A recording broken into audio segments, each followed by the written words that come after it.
Buongiorno, mi chiamo Alfio Caruso, forse qualcuno di voi ricorderà che ci siamo già incontrati in occasione della pubblicazione del mio libro Milano ordina, uccidete Borsellino, e oggi siamo qui per i nuovi elementi che sono emersi sull'attentato di Via D'Amelio. Si è infatti scoperto che l'esplosivo utilizzato a Via D'Amelio è un esplosivo proveniente dal nord Italia, un esplosivo militare. Si sospetta che sia uscito da un arsenale militare e soprattutto l'elemento più sconvolgente è che questo esplosivo fu utilizzato già nel 1985 per la strage di Pizzolungo, dove morirono la giovane signora Asta e i suoi due gemelli, e anche per la strage mancata, l'attentato fallito alla Daura contro Falcone.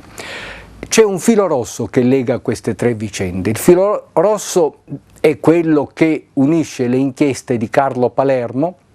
di Giovanni Falcone e di Paolo Borsellino. Carlo Palermo era un giovane magistrato che, indagando a Trento su quello che sembrava all'epoca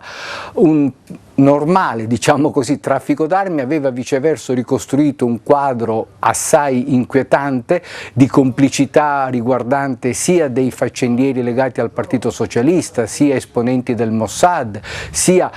esponenti dell'imprenditoria italiana e soprattutto alcuni boss mafiosi. Carlo Palermo fu definito un visionario, fu attaccato da più parti, soprattutto fu il Partito Socialista a scatenarsi contro Palermo, e quando Palermo chiese di essere trasferito a Trapani molti pensarono che avesse gettato la spugna. In realtà Palermo aveva capito che il cuore della sua inchiesta era in Sicilia. Purtroppo per lui l'avevano capito anche i mafiosi e infatti provvidero a tentare di eliminarlo imbottendo quest'auto di esplosivo, se non che quando Palermo si trovò a transitare in prossimità dell'auto bomba, a fargli tragicamente da protezione fu l'utilitaria alla guida della quale c'era la signora Barbara Asta con i suoi due gemellini di 6 anni, e furono le vittime assolutamente innocenti di questa micidiale macchinazione. Anni dopo sia Falcone sia Borsellino individuarono in pratica lo stesso schema già portato alla luce da Carlo Palermo, e non casualmente a muoversi contro di loro sono più o meno gli stessi personaggi. Ce n'è uno infatti che collega i tre attentati ed è Gino Calabrò, detto il lattoniere dal mestiere che faceva in gioventù, ma poi in realtà uno dei più importanti, feroci, sanguinari capi della mafia del Trapanese. Calabrò fu implicato per Pizzolungo, Calabrò più o meno è presente anche alla Daura, ma soprattutto incombe su Via D'Amelio. Nei giorni precedenti la strage dal suo cellulare clonato partirono infatti diverse telefonate dirette sia ad un villino di Villa Grazia di Carini, dove poi Borsellino avrebbe trascorso la domenica mattina, il giorno dell'attentato, ma soprattutto nei minuti a cavallo dell'attentato ci sono diverse telefonate con l'hotel Villa Igea. Gioacchino Genchi, il super perito che prima di imbattersi casualmente nella strage di Via D'Amelio effettuando delle perizie per conto di De Magistris era ritenuto uno dei più validi e dei più brillanti poliziotti italiani, poi all'improvviso, dopo che si è imbattuto nella strage di Via D'Amelio, hanno fatto di tutto per dipingerlo come il cattivo per antonomasia. Dicevo, Gioacchino Genchi ha sostenuto in diverse occasioni, ma l'ha ripetuto anche nella sua testimonianza in tribunale, che il giorno in cui noi scopriremo chi era l'ospite misterioso dell'hotel Villa Igea al quale erano dirette le telefonate di Calabrò, noi avremo trovato il registro, o quantomeno uno dei registri della strage di Via D'Amelio, una strage sulla quale sempre più si intravede l'ombra dei servizi segreti. È una strage in cui bisogna forse mettere a fuoco la figura di Bruno Contrada. Bruno Contrada all'epoca era il numero 3 del SISDE, aveva lavorato per tanti anni alla questura di Palermo era stato l'amico del cuore di Boris Giuliano. Contrada, del quale chi vi parla ha sempre sostenuto e pensato che fosse sostanzialmente innocente, che avesse praticato il male per difendere il bene, nel 1994, il 25 novembre, durante la seconda udienza del processo dal quale uscirà condannato,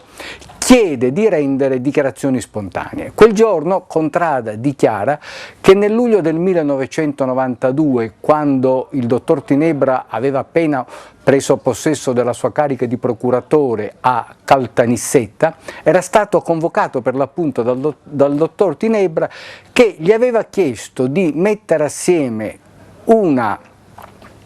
cellula molto segreta, molto discreta, per indagare sulla strage di Via D'Amelio e riferire soltanto a lui. All'epoca, sia sulla strage di Via D'Amelio sia sulla strage di Capaci, indagava la squadra guidata dal commissario La Barbera, anch'essa una squadra speciale, e quindi ci troviamo in presenza di un procuratore che domanda al numero 3 dei servizi segreti, e quindi al capo dei servizi segreti in Sicilia, di condurre un'indagine sulla testa di altri poliziotti che stanno indagando e di riferire soltanto a lui. Diciamo delle confluenze abbastanza strane,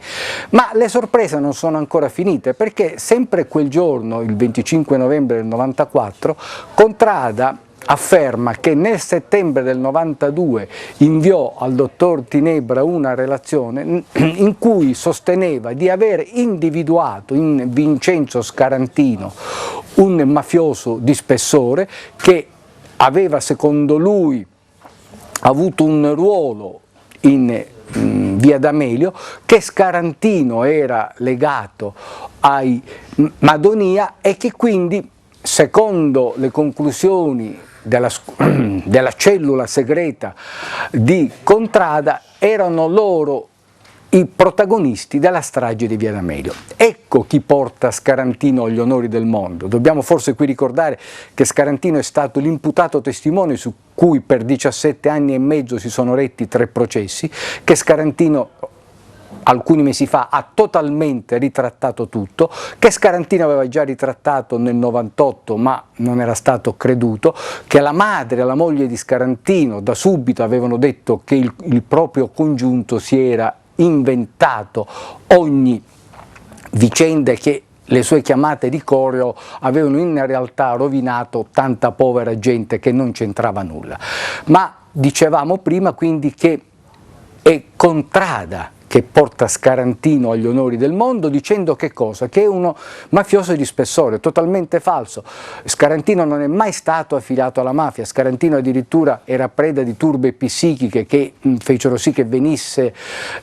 scartato alla visita di leva, e Scarantino poi, se vogliamo in anticipi sui tempi, era solito frequentare i trance. A quei tempi non si usava molto e soprattutto queste sue frequentazioni mandavano ai matti i boss mafiosi, perché col loro mito della mascolinità, col loro mito dell'eterosessualità, figurarsi come potevano vedere un signore la cui fidanzata, una delle cui fidanzate per esempio si chiamava Tania la Sdillibrata, questo per diciamo un po' rappresentare quello che era il clima dell'epoca. Quindi Scarantino era soltanto un delinquentello di mezza tacca, un cui parente profeta era sì vicino al clan dei Madonia, ma come poi abbiamo imparato in realtà su Via D'Amelio il clan che incombeva era quello dei Graviano. Che cosa ottiene questa relazione di Contrada? Di offrire Scarantino come futuro protagonista, di portare in primo piano i Madonia e di lasciare sullo sfondo i Graviano, che viceversa avevano avuto un ruolo. E poi dicevamo prima, in queste convergenze il ruolo del procuratore di Caltanissetta Tinebra, che farà, grazie alle sue indubbie capacità, una bella carriera, diventerà direttore del DAP e poi nel 2006 procuratore generale di Catania. Ma questa nomina, come si è scoperto recentemente, ha un contorno singolare. Tinebra, all'insaputa di tutti, era sottoposto a un'indagine da parte della Procura di Catania sin dal 2005, 2005, perché un suo sostituto procuratore ai tempi di Caltanissetta, Tescaroli, aveva sostenuto che il giorno prima di archiviare a Caltanissetta l'indagine contro i mandanti esterni delle stragi, cioè dire Berlusconi e Dell'Utri, Tinebra aveva avvisato un avvocato di Berlusconi di quanto sarebbe accaduto il giorno dopo. Tescaroli ne aveva parlato per competenza con la Procura di Catania, che aveva aperto questa inchiesta. Quando Tinebra viene nominato procuratore generale di Catania il 1° giugno del 2006, abbiamo scoperto recentemente che Tinebra era ancora sotto inchiesta, perché la richiesta da parte del procuratore dell'epoca Busacca e del suo vice D'Agata, l'attuale procuratore di Catania, di archiviare l'inchiesta su Tinebra è del 23 giugno 2006 e il decreto di archiviazione viene firmato il 13 luglio del 2006, cioè Tinebra è stato prosciolto dalla procura che lui andava a guidare 43 giorni dopo la sua nomina. Poi in realtà Tinebra credo che prenderà possesso della procura a novembre, ma evidentemente le leggi italiane consentono che un magistrato venga nominato procuratore generale di una procura che lo ha in quel momento sotto inchiesta. Ma se volete, in questa storia non è l'unico comportamento abbastanza singolare. Vi dicevo prima che nel 98 Scarantino aveva provato a ritrattare e uno dei PM di Caltanissetta, dove per competenza si tenevano i processi legati al caso Borsellino, aveva stigmatizzato la sua ritrattazione affermando che si trattava dell'ennesima sottile manovra della mafia per mandare carte 48, un'inchiesta importante.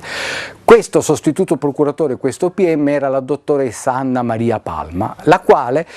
da pubblico ministero del Borsellino Ter, durante la requisitoria, affermerà di ritenere sufficientemente provate le affermazioni di Cancemi. Cancemi è stato un importante capo mafioso ed è stato anche un controverso collaboratore di giustizia, perché aveva il vizietto di non raccontare mai le vicende che lo riguardavano, cioè dire non aveva mai raccontato di aver fatto parte del nucleo che sulla collina di Capaci aveva partecipato materialmente alla fase conclusiva dell'attentato, si era dimenticato di essere stato l'autore di una famosa rapina alle poste di Palermo. Insomma, era un collaboratore di giustizia che soltanto davanti all'evidenza ammetteva le proprie responsabilità. Ma a che cosa si riferiva quel giorno la dottoressa Anna Maria Palma quando affermava che le accuse di Cancemi erano sufficientemente provate? Si riferiva alla dichiarazione di Cancemi che alla vigilia delle stragi Berlusconi e Dell'Utri si erano recati a Palermo e si erano messi d'accordo con Riina.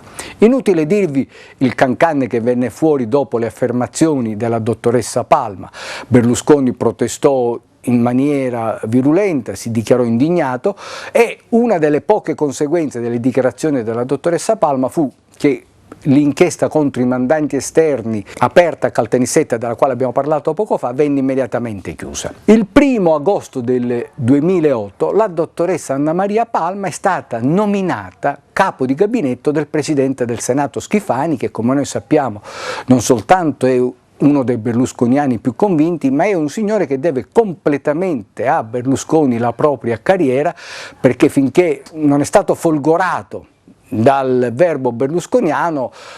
Schifani era un oscuro avvocato della sezione fallimentare di Palermo. Considerato quindi l'ossequio totale che Schifani porta a Berlusconi e ricordandoci delle vecchie affermazioni della dottoressa Palma, credo che sia lecito chiedersi chi tra la dottoressa Palma e Schifani ha cambiato idea?